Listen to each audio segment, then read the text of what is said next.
Hello friends, শ্রীজাস little ওয়ার্ল্ডে তোমাদের সবাইকে স্বাগত। তোমরা অবশ্যই দেখে বুঝতে পারছো আমি এখন কোথায় আছি।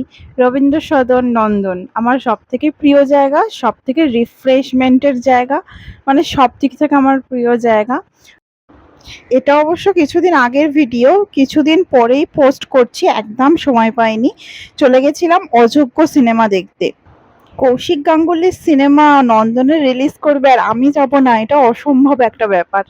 মানে ওই জন্য আমি তো অনেক ব্যস্ততার মধ্যেও কিন্তু সময় বের করে চলে গেছিলাম অযোগ্য দেখতে।